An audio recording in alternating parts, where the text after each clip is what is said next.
New on tonight's Crime Tracker, we're learning more about the victim and what happened in a brutal attack of an elderly Mansfield woman. 3 men now face serious charges in the home invasion attack and rape. It happened Tuesday night in the 1400 block of Regina Street. Police say the 76-year-old victim was unloading her car when the men attacked her, forced her into her home, and then sexually assaulted her. KSLA News 12's Jeff Farrell talks to the woman's neighbor and investigators about this heinous crime.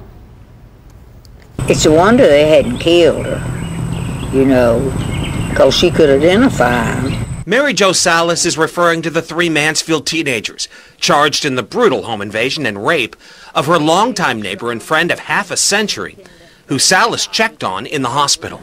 She's putting on a good front now, you know, but she told the daughter she didn't think she would ever be able to spend the night in the house by herself anymore. Sallis says her friend had just returned from First Baptist Church after cooking for a Lions Club banquet Tuesday night. The elderly lady had come home and she was transporting items from her vehicle inside the residence. She had made several trips in and out. Investigators say that's when 18-year-olds LaDandrick Jones and Michael Campbell, along with 19-year-old Emmanuel Bogan, grabbed the victim in her carport. They physically restrained her, drug her into the residence, and that's where the physical assault and ultimately the sexual assault took place. Mary Jo Sallis says it could have just as easily been her attacked instead of her neighbor.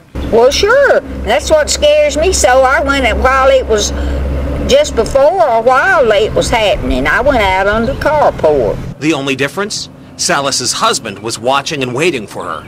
And of course, wasn't anything my husband could have done. Now, he was standing at the door, but it was nothing. They'd have probably killed him. With the 3 suspects now locked up behind me, each on $1.55 million bond, there is an uneasy peace, if you will, that has settled back upon the community of Mansfield, knowing that these 3 men will not get out until the legal system determines their innocence or guilt.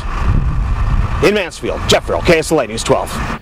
Mansfield Assistant Police Chief Gary Hobbs says the 3 suspects are cooperating with the investigation, but he would not elaborate whether that means they've given any confessions to this brutal crime.